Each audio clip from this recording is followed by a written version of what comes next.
The Bell Boeing V-22 Osprey is an American multi-mission tail-rotor military aircraft with both vertical takeoff and landing and short takeoff and landing capabilities. It is designed to combine the functionality of a conventional helicopter with the long-range high-speed cruise performance of a turboprop aircraft.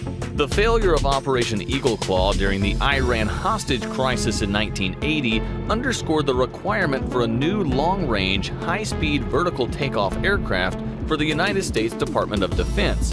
In response, the Joint Service Vertical Takeoff Landing Experimental Aircraft Program started in 1981. A partnership between Bell Helicopter and Boeing Helicopters was awarded a development contract in 1983 for the V-22 tail-rotor aircraft. The Bell-Boeing team jointly produced the aircraft.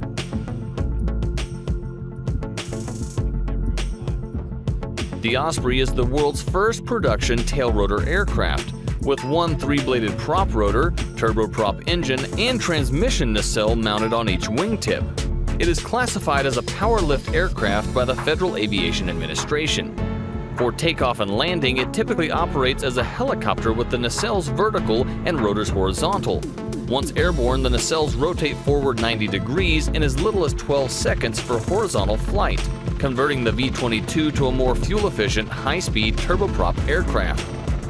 Composite materials make up 43% of the airframe, and the prop rotor blades also use composites. For storage, the V-22's rotors fold in 90 seconds and its wings rotate to align, front to back, with the fuselage. Due to the requirements for folding rotors, their 38-foot, 11.6-meter diameter is 5 feet, 1.5 meters less than optimal for vertical takeoff, resulting in high disc loading. Most missions use fixed-wing flight 75% or more of the time, reducing wear and tear and operational costs.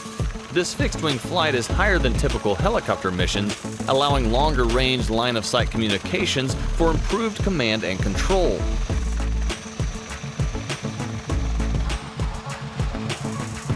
The 400th Bell Boeing-built Osprey was delivered to U.S. Air Force Special Operations Command to support a wide range of mission sets, including troop transport, resupply, and long-range infiltration.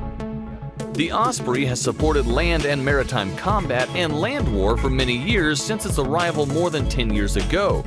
Its mission success has inspired the Pentagon to continually upgrade the aircraft for service as far as into the 2050s and beyond. The longevity and expected service life of the Osprey has, for many years, been supported by a wide range of sustainment and modernization efforts, including aerial refueling and advanced digital networking. There is also the possibility of further arming the platform, and the Navy has been working to engineer and deploy its own variant of the Osprey. The CMV-22B Navy variant, in development right now for several years, is intended to replace the current role of the carrier-launched C-2 Greyhound aircraft.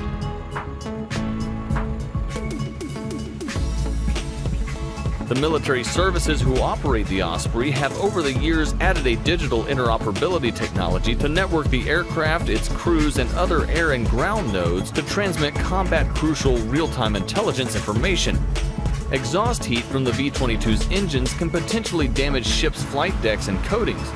Naval Air Systems Command, NAVAIR, devised a temporary fix of portable heat shields placed under the engines, and determined that a long-term solution would require redesigning decks with heat-resistant coating, passive thermal barriers, and ship structure changes. The V-22's two Rolls-Royce AE1107C engines are connected by drive shafts to a common central gearbox, so that one engine can power both prop rotors if an engine failure occurs. Either engine can power both prop rotors through the wing drive shaft.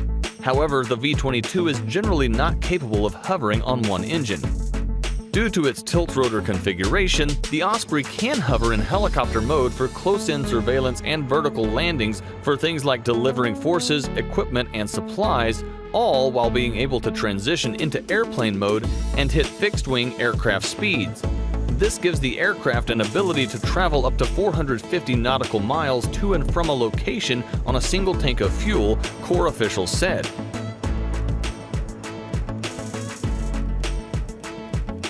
The V-22 can be armed with one 7.62 by 51 mm NATO, .308 in caliber, M240 machine gun, or .50 in caliber 12.7 mm M2 machine gun on the rear loading ramp. A 12.7 mm .50-inch GAU-19 3-barrel Gatling gun mounted below the nose was studied. BAE Systems developed a belly-mounted remote-operated gun turret system, the Interim Defense Weapons System (IDWS). It is remotely operated by a gunner. Targets are acquired via a separate pod using color television and forward-looking infrared imagery.